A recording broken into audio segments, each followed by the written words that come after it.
Julian returned home close to midnight, the sound of his key turning in the lock echoing through the quiet apartment. Nora sat in the living room, a book resting unread on her lap, her eyes fixed on nothing. The tension entered before he did. There was no greeting, no warmth, only the sharp slam of the door and his heavy footsteps approaching. His face was tight with frustration, his voice cold as he accused her of ignoring him for 2 weeks. He spoke of long days, empty nights, and the silence that followed him everywhere. Nora remained calm, almost distant. Then quietly but firmly she broke his narrative. She had called him more than once, just not the number he wanted her to mention. Nora's calm voice began to unravel everything Julian thought he had hidden. She told him she hadn't called his public number, the one he freely shared, but the other phone, the one he kept tucked away in secrecy. At first he denied it, confusion flashing across his face, but Nora continued with chilling precision. The first time she called a little girl, answered, her voice bright and innocent, saying her father was in the shower. The second time a woman with a soft southern accent picked up, cautious and composed. And the third call confirmed what Nora had already begun to suspect. The child called that woman Mommy, and referred to Julian as Daddy.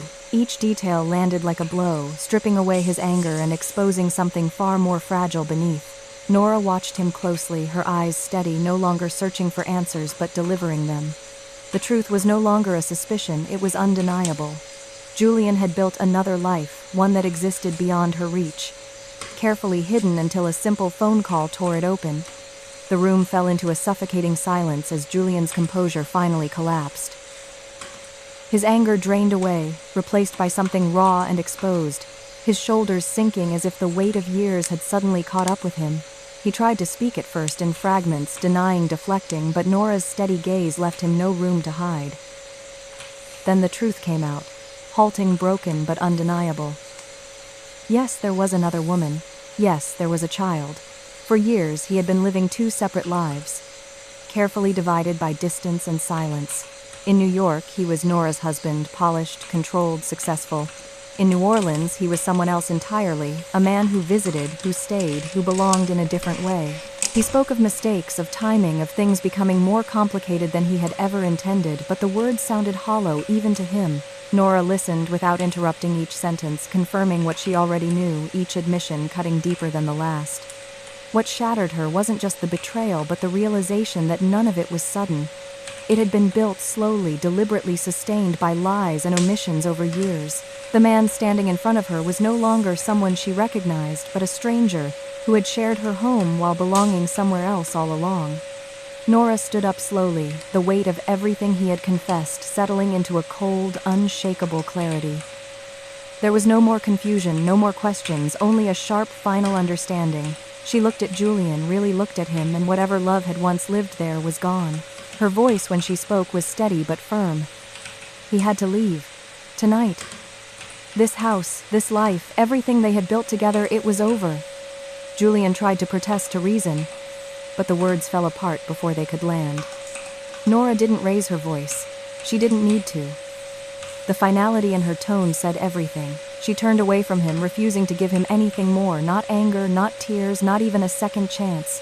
And in that moment, as he picked up his things and walked out the door, their marriage ended not with chaos but with absolute certainty. In the days that followed, Nora refused to let the truth remain fragmented or uncertain. The shock had settled into something colder, determination. She needed to see everything clearly, not just hear it.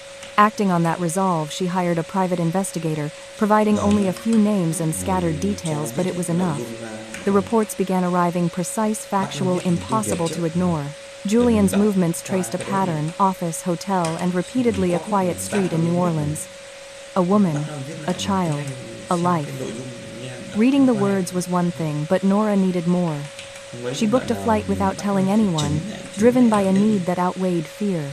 New Orleans felt like another world, warmer, slower, yet unbearably real. When she finally stood outside Claire's studio, hearing the soft hum of work inside, everything she had imagined took shape. Seeing Claire not as a shadow, but as a real person with a life, a home, and a child shattered any lingering illusion. In that moment, the truth was no longer distant or abstract. It was tangible, undeniable, and impossible to escape.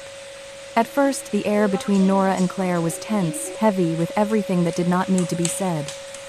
They stood facing each other as strangers, bound by the same betrayal, each carrying her own version of the truth. Nora had expected anger, perhaps even hostility, but what she found instead was something quieter, more complicated. Claire did not deny anything. She spoke plainly without drama, explaining that she had known about Nora all along, just as Nora had now discovered her. There was no triumph in her voice, no sense of victory, only fatigue and a kind of resigned honesty. As they talked, the edges of their anger began to shift. The more Claire spoke, the clearer it became that she too had lived in uncertainty, accepting fragments of Julian, while knowing he always returned to another life. Nora felt her initial resentment soften, replaced by a deeper, unsettling realization neither of them had truly had him. They were not rivals, but two women trapped in the same carefully constructed lie. In that shared understanding, something changed. The tension did not disappear, but it transformed into a fragile sense of clarity, one that stripped Julian of control and placed the truth firmly between them. When Nora and Claire finally decided to face Julian together, the balance of power shifted completely. What had once been his carefully controlled double life now stood exposed under a single, undeniable truth. Sitting side by side, the two women spoke not with emotion but with clarity and precision, laying out everything: his lies, his choices, the years he had divided between them. Julian, for the first time, had nowhere to escape. There was no version of the story he could adjust, no silence he could hide behind. They did not argue over him. Instead, they stood united in one demand: he had to choose. Not later, not gradually, but fully and permanently. The illusion of managing two lives was over. Faced with their calm resolve, Julian's confidence crumbled, replaced by confusion and fear. In that moment, the control he once held dissolved, and the decision he had avoided for years was no longer his to postpone. In the end, the choice Julian had avoided for years was no longer about winning or keeping anything. It was about facing what remained after everything had fallen apart. He lost Nora completely. Her trust, her love, and any chance of rebuilding what they once had were gone beyond repair.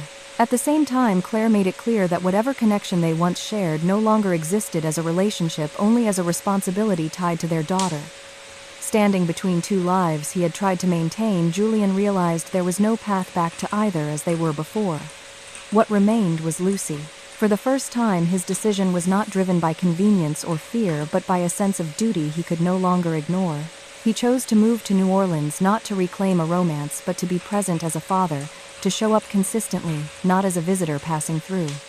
It was not a triumphant resolution, but a quiet collapse of everything he had built on deception. In choosing responsibility, Julian finally faced the consequences of his actions, stripped of illusion, left only with what he should have chosen from the beginning. After everything had unraveled, Nora chose not to look back.